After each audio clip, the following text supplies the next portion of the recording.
Hey, folks. First of all, I'm going to just apologize. I know that we had some technical difficulties with episode 8. It froze towards the end, and even about maybe 15 to 20 minutes got cut off from the podcast. Um, it was a great show. I had a lot of fun doing that with my brother, but unfortunately, my capabilities running the podcast via laptop and camera, and it was just too much to bring somebody in on Skype. But lessons learned. I'm coming in and you know I'm gonna have a lot more failures through this because I just want to learn. I want to have fun. It was fun doing it. Unfortunate circumstances. It kind of crashed there at the end, but so I'm not necessarily going to do a redo. We're going to call this episode 8.5 because we're just going to touch on the things that me and Jeff touched on, but you didn't get to see that. So again, apologies for that, but I guess where we left off, we were kind of trashing Joshua Fabia and Diego Sanchez and for the fight falling out. But the UFC did announce that Donald Cowboy Cerrone, shout out BFF Ranch, got my merch on. He is gonna fight. Stays on the card, of course. Anybody, anywhere, anytime.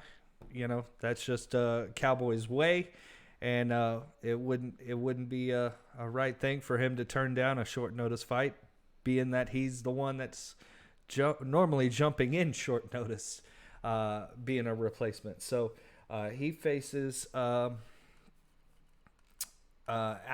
Morono, who we last saw in the cage against Anthony Pettis. The main event with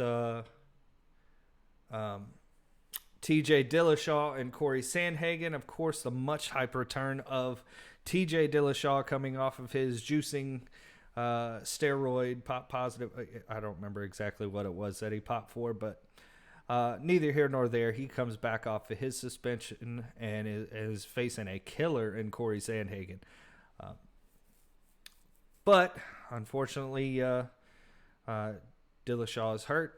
I'm sure that one's going to get rebooked for a later date. Out of nowhere. Let's go ahead and just pull this up real quick. So it's a new card all the way. We've got Michelle Watterson stepping in at short notice for a 5-round fight against Marina Rodriguez. This is going to be huge. This is going to be interesting. I'm not sure if they had already been training for a 5-round fight. But yeah, very interested. You see Marina Rodriguez is ranked 6th, Michelle Watterson 9. Yeah. All right. This is a good fight. This is a very good fight, and maybe not in the. It definitely doesn't have the hyper storyline that the TJ Dillashaw Corey Sandhagen does, but I'm definitely excited to see these two women step in the cage and duke it out. And then, of course, I just mentioned Donald Cerrone and Alex Morono saving the co-main event right there. I believe Donald and I believe he had talked about wanting to go to 155, but he's gonna take another welterweight fight, this time against Alex Morono. Interesting fact that I pointed out to Jeff on Monday's podcast is that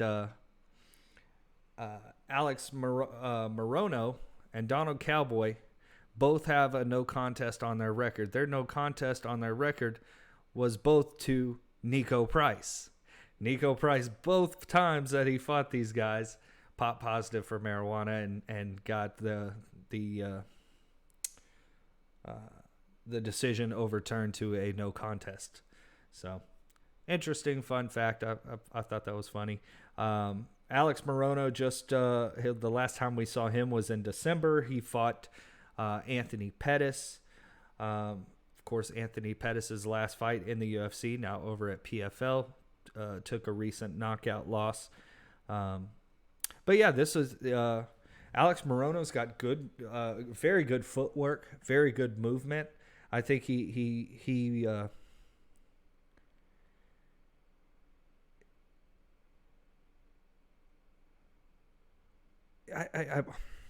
I'm hesitant to say that the fight makes sense, but for Donald Cerrone's case, he's coming off 4 out of his last 5 fights being losses, and then of course the Nico Price, if it wasn't for the eye pokes, would have been a victory for Nico Price.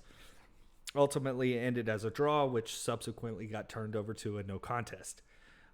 So in Donald Cowboy Cerrone's mind, the way that you hear him speak, he's coming off of 5 consecutive losses, and that just speaks to the character of Cerrone and how he views things, and he really is a stand-up guy, and I have a ton of respect for him. Obviously, if I'm wearing his merch, I'm only going to wear the merch of the ones that I really, really respect. Hoping to have a Black Beast shirt here in the near future. Got to have that one. I also need a Smiling Sam Alvey shirt for sure. Smiling Sam, if you're watching, come let's see you up your shirt game, brother. Also on the card now. This is the fight that I was most excited for from the start, and that's Neil Magny versus Jeff Neal. Both inside the top 10. Jeff Neal ranked as number 10. Neil Magny ranked as number 9. Neil Magny has been floating around this top 10 for a while now.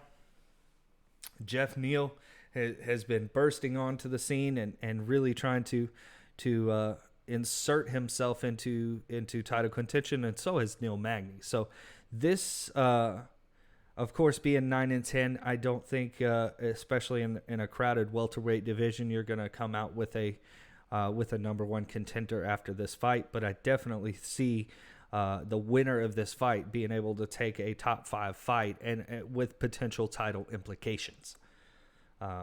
So. Pretty good card, top to bottom. We see the return of Gregor Gillespie. We see Angela Hill, who seems to fight every week. I love that about her. She is game. She's kind of like the female Cowboy Cerrone, where just 5 times a year, yeah, no problem. Angela Hill is definitely that. She faces Amanda Ribas. That's a good main card. I mean, I'm happy that the UFC was able to salvage this into something good. It's going to be on ESPN Plus. Main card starts at 7 p.m. Prelims start at 4, so a little bit earlier times than what you would see from the ESPN Plus cards or pay-per-views, and a little bit later than what you would see from the UFC on ABC cards, of course. Ben Rothwell versus Felipe Lins on the prelims. Philip Haas versus Kyle Dacus. That's an interesting one at middleweight right there.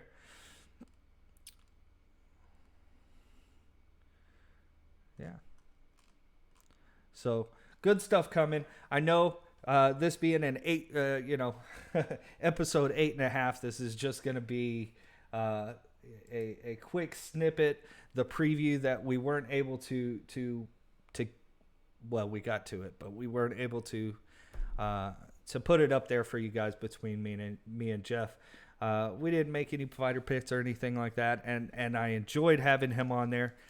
Hope to do it again. Hopefully we can get these technical issues worked out and be back. Like I said, I'd love to have him after UFC 262. That would be wonderful.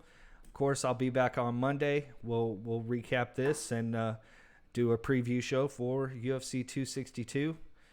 Other than that, folks, again, I apologize. Shit's going to happen. I'm really a one-man show here and just starting to learn how to do these podcasts and figure shit out on my own. So just bear with me. I'll keep up the content. I'll keep getting better. We'll see you next time.